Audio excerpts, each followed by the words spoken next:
morning, everyone. My name is Dominic McKenzie, and I'm a native of the beautiful island of Jamaica, living in New York, in the US for about 6 years now, I think. I lose track, it's been so long.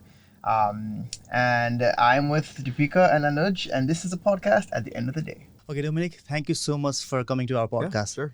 And a quick disclaimer to our audience. Dominic and I, we went to same school, same grad school.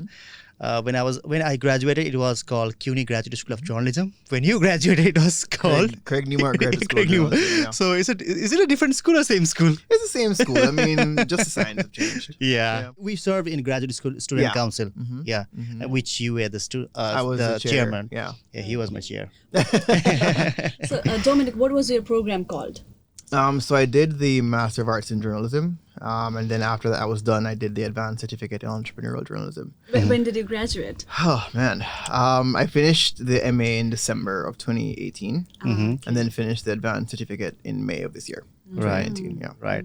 And Dominic, you have I would say this like on the record, you have a terrific career, starting from Jamaica. Yeah. So you were an anchor reporter there, right? Yeah. You came here, went to school, graduated, and before graduation you were a student speaker, commencement speaker, and now you are an adjunct faculty. Yeah.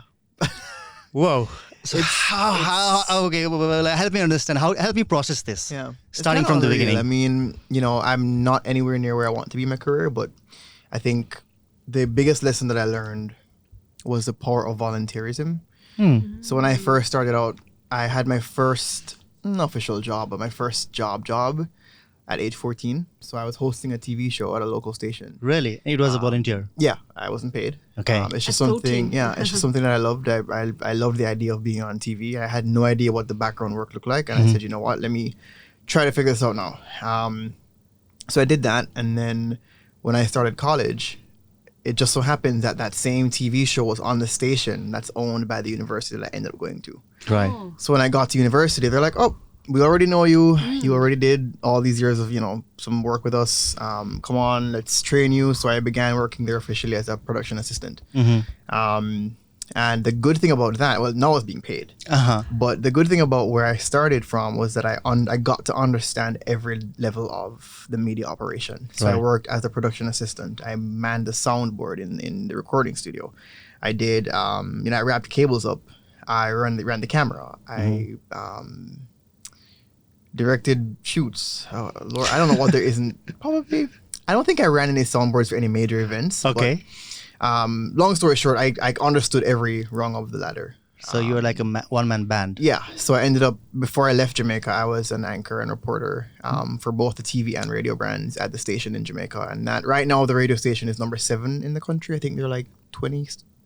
Don't quote me, but there are a few more than 7 channels in Jamaica, and the channel is now number 7 on the list of stations there. So it was a really good experience. But with that said, what happened with me was, even though I knew that TV and media was where I wanted to be, I ran away from getting formal training in it. Okay. Because I said, I'm already working in it. Why do I need to get a degree in it? Oh, okay. But a friend of mine quickly got me together and said, listen, you need to get some training in this. There are things you learn in the classroom you won't learn on the go because it's so quick. You need to get some formal training. So I came to the US for that. Went to a historically black college in Huntsville, Alabama for 4 years. It's an HBCU, Oakwood University, in Huntsville. And after leaving there, I came to New York for a fellowship. So the J School, the Newmark J School now. Back then, they had a program called the Knight CUNY J Fellowship. Right. And what that was, it was a fellowship for to train minority journalists to get into the newsroom. Right. So I did that, and then ended up staying in New York because they accepted me into the MA program. I was offered a sizable scholarship, and I stayed to do the MA. It's been a wild journey. I mean, I don't know. As I said, I'm nowhere near where I want to be, but I'm very thankful for where I am. And just trying to stay in that spirit of gratitude as I go, because it's easy to complain and easy to not, think about, I want to be there and it's taking me so long to get there. Right. Hey, we've come from far too. So let's just be grateful and I still remember the meeting that we had. I think that was your first meeting at grad school student council, and we were trying to appoint a new chair. And you just volunteer yourself saying, okay, I'll be the chair. Yeah. I still remember that. Yeah. Like what made you do such kind of things? Like you are so confident, you know? Listen, I learned in my time in this country, Right. do not tell yourself no before somebody else tells you no. And by that I mean, you know, I received so many scholarships in undergrad that I was not supposed to get by virtue of me not being American. Mm-hmm. Oh. Right? But I still applied for them. Right. You know, you never know. They may have a little surplus of some money sitting down and they want to get rid of it. And they're like, oh, here's this little Jamaican kid. Let's give it to him, you know. Don't ever tell yourself no before they say no. So I've used that mantra to kind of push me into places where I wouldn't normally be. Or people like me would normally be, I should say. Right. So like, for instance, being on the grad council opened doors for me to serve on the school's governance council, right, the school's diversity council. And I've been able to, because I pushed doors down. Right. I was able to gain the trust of the dean and the associate dean and people in leadership, to the point now where they were able to hire me as an adjunct. You know, that's kind of cool. Right. It is cool. You know? Yeah. Really cool. But I make sure to share all of this. And when you invited me on, I was like, absolutely have to do this because people need to hear this stuff. True. It's hard enough being an immigrant in this country and being a new immigrant. Yeah. Especially if you came, you don't have parents here. Or like I came to the US on my own. You know, I left my dad back home, my siblings back home. My dad was not in the financial position to sustain me while I was here in school. I had no help from him. Right. If he could, he would. Yeah. But you didn't ask for it. I did, but he couldn't do it. Right. You know, just for some context, not because he doesn't love me, but you know, $1 US is 130 something Jamaican dollars. Yeah. So a semester alone in undergrad was over $1 million Jamaican dollars. My father could not do that, and I would not expect him to do that. Right. You know, so yeah, just been pushing. Right. Trying to make it through. How difficult or how easy was it to be an international student?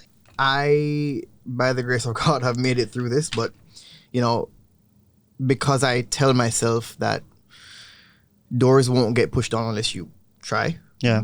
To push it on yourself. I can't expect handouts.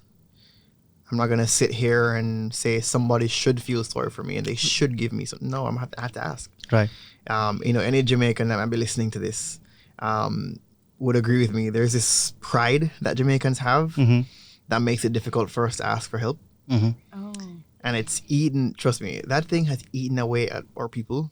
I have a friend now who's living here who, you know, I love her to death, but she has to do that work to get her to a place where it's okay for her to ask for help, because no one coming here can make it without asking for help. Right. Whether it's asking for help to buy something to eat or to help pay rent 1 month because ends aren't meeting. You know, I'm sure you guys can attest to that. Yeah. You've had to ask for help in some regard, and that's one lesson that I've had to learn the hard way. And I hope not just Jamaicans, but anybody coming to this country, you be prepared to ask for help. It's a necessary evil. How do you take care of yourself? How do you keep yourself in a position where, despite feeling so low, you keep moving ahead? How do you do that? How do you... I'm still trying to figure that out. if I'm being honest with you, because it's not easy, like I said. It is not easy. And how do I say this? I think I've become a different person for good reasons and some bad reasons as well, because I've been on the go so much, because that's what the US requires of you. Right. I've managed to neglect certain things, certain personal things like personal development, and I was just talking to a professor of mine, Lisa. We had a good conversation before I came here. I hope she didn't mind if I didn't call her name. But you know, I was talking to her about the fact that I think I've become a shell of my former self in some regard. So I've not been as honest with myself about certain things because I've been on the go so much. I haven't had the time to stop and say, whoa, come on, dude, get it together. Because I'm working so hard. Right. You know, and especially in this city, in New York, you have no time to stop. So I'm honestly trying to get out because, you know, I think I'd thrive in a slower pace so I can take care of those things that have been neglected these years. But it's just important to be honest with yourself. Right. And if you are feeling like crap, it's okay. Yeah. Admit that. Right.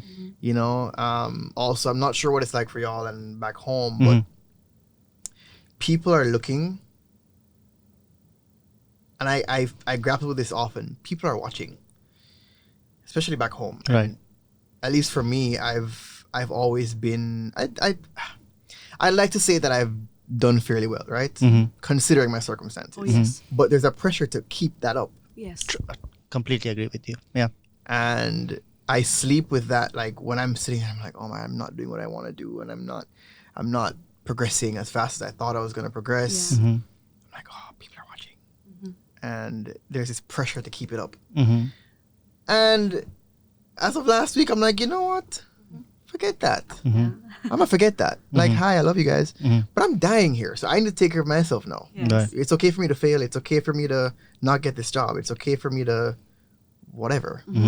It's my life. You know, and the hustle in this country, man, it just, it can eat away at you if you're not careful. So I'm trying to be very honest with myself and stop when I'm not feeling well and talk to friends when I'm feeling low and just self-care. Because when you know, or I, you know, whatever, God forbid, knock on wood, one of us should drop down right now and pass on. Yeah. They're going to replace you like that. True. Yes. Yeah, true. Everyone is replaceable. Everybody. Everything is replaceable. They're going to hire somebody like the next day. Okay? Yeah. So you want to make sure you're taking care of yourself. There's a job that I was applying for in some state, and a reporter at the station died. Oh. And let's say they buried her today, they listed the job tomorrow. Yeah. The next day after she was buried, they listed the position. Right. I get it. The work has to go on, The show must go on. Yeah. but don't kill yourself Yeah. while you're working, you know? Right. So And Dominic, I need to plug this in. You have started a non-profit organization called Giorno Collective. Tell me more about this non-profit. You So- just started this, right? yes. So Giorno Collective has a lot to do with my own personal story. Okay. Like I told you, I'd always wanted to be on TV, or I had an interest in TV. But as a 12-year-old at the time, because that was before 14 when I had the show, I was living in a city or a town in Jamaica that was far from Kingston. Kingston is where all the radio stations were, TV, radio, print, all of them. So because I was so far away from Kingston and no one to drive me in, I had no one to like ask questions about like, okay, I want to be a journalist. How do I do this? Okay. I want to write a story. How do I pitch this? I want to interview somebody. How do I do this? And in doing some research, I found that hasn't changed. People in Jamaica, kids in Jamaica are still asking these questions. They still don't know where to go. They still, for whatever reason, even though, you know, the highways are making the trips or the time between both cities shorter, the resources still aren't there to get these kids into where they need to get to, right? Right. Excuse me. So Giorno Collective will aim to fill that gap.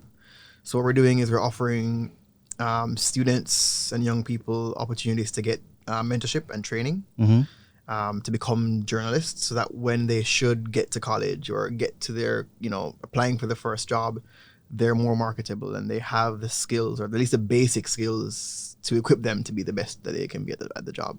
So we're still very much in the beginning phases. Okay. I think I underestimated what it was going to take to get this going. It sounds easy, but there are a few hurdles that we have to get over right now. Okay. And so we're kind of, I don't want to say on pause, but we're taking things slow. Okay. To make sure that when we do start our first cohort off, we have what we need to make sure they get the best skills. So Okay. We are now at the end of our podcast. I just have one more question before we wrap up. What was the biggest culture shock you ever noticed in what? America? Only the biggest. Give me the biggest. I know there are a lot. oh my God. I know. How about you guys help me? Okay. Tell me what yours were, and it'll help me kind of like jog my memory a little bit. What is the biggest culture shock, Dipika? Biggest culture shock? Yeah. Or one of them. There are so many. Yeah, that's the thing. For me, one which stands out the most is just to the opposite of what I was expecting, in terms that well, I talked to Anuz a lot about this. So coming to New York, I was getting the impression, I mean, I had the impression that everyone everyone mingles with each other, and it's really like a melting pot. But I didn't find that New York is a melting pot. Oh, I rather wow. felt that it's a salad. It's a salad, and every culture, every Got it. community That's a sticks to great their way own of putting community. it. So that was my culture shock. That's a great way of putting it. Because, we're sold this image of New York. Right. Being, see, that's a good one. Yeah. My culture shock, okay. In Nepal, I was a really friendly person, outgoing person. I would talk to anybody in my class. When I was at CUNY, I remember the first day I was in class and I was talking to my classmate. And the moment we got out of the class, like we were not talking to each other. Oh my God. That was the Don't biggest me culture shock. started. Like I wouldn't expect that because you are a classmate, you're talking to each other. Like the moment you come out of the class, Man, let me you tell look at your face. I Let was me like, tell what the you. hell is wrong with That was with- not unique to your class. Believe me, I experienced the same thing. Okay. And I agree with that. That's probably one of my not biggest, but a big culture shock. Yeah. Same thing. Yeah. In Jamaica, we refer to our professor as Mr. or Miss. Yeah. And here, everybody calls their professor by the first name. Yeah. It took me such a long time to get used to that. Yeah. And I had a professor once. She was just like, dude. Really? Dude. Literally, She looked at me. She's like, dude, Okay. stop. Oh. My name is, and she called her name. I'm like, wow, okay, all right. I guess it's that big of a deal. That's one of them. Let's see if I can think of something real quick. Spit it out. So maybe it's not much of a culture shock or a surprise, but so in Jamaica we do jerk chicken. It's one of our biggest dishes, right? And I'll call it a gift to the world. But but here in the States, jerk chicken isn't done the way it's done in Jamaica. Right. Here it's saucy. It's very wet here. In Jamaica, it's a dry rub. It's a dry rub that they use to season the chicken, and it's done on the grill. And then they might have sauce on the side. Right. But here it's all wet. I'm like, what are y'all doing? This is not the real stuff. I have to try that. So if you go to Jamaica and you go to the hotel, they're probably not going to serve you the real thing. Okay. You got to go outside of the hotel. Find somebody you can trust. Just go outside and be like, "Hey, take me to the real jerk spot so I can have the real stuff." Okay. Yeah. And last thing on your point about the silos, like how separated we are. Yeah. I think, if I'm not mistaken, it's more of a defense mechanism. I think. I think that people are so afraid to get to know other people. Yes. We have so many misconceptions about other cultures, and even within our cultures, Right. we have so many misconceptions, misunderstandings, and people are afraid to just ask questions. Right. So because of that, you're forced to kind of just stick to who you know. I live in Brooklyn, in Flatbush, where there are Caribbean people all over, Jamaicans all over, which is great because I can always find that one thing that I can't find in a regular store. Right. Like a seasoning or whatever. It's all there. But then we don't get to learn about other people. True. So it's a weird balance. But I love living in a Jamaican neighborhood. It's pretty darn great. Okay, Dominic. Now we have come to the end of the podcast. If anybody wants to reach out to you for any career advice, what would be the best way to get in touch with you? Dominic, DOMINIC .McKenzie, MCKENZIE. Sorry, it's long. at journalism.cuny.edu. And if you are reaching out to Dominic, make sure that you mention podcast at the end of the day in the subject line. So that way, Dominic knows where the emails are coming from and he does not Discard your email. Good one. Okay. We would like to thank Beta for this wonderful studio that they provide us to record our podcast. And please do subscribe to our podcast on YouTube, Spotify, iTunes, wherever you find us. Okay, on that note, it's time to say bye-bye. Thank you so much once No again, problem. Dominic. Thanks for having me. So take care. Bye. Bye-bye. Hey guys, a quick note. If you have a personal story that you think might be helpful to the newly arriving immigrants in the US, please contact us. We would love to feature you in our podcast. Go to our website, podcast@theendoftheday.com, and write to us by going to the feedback section. And by the way, if you love this podcast, you can support us with a small donation. Your help will enable us to continue producing more episodes. The link to support our podcast is in the description below.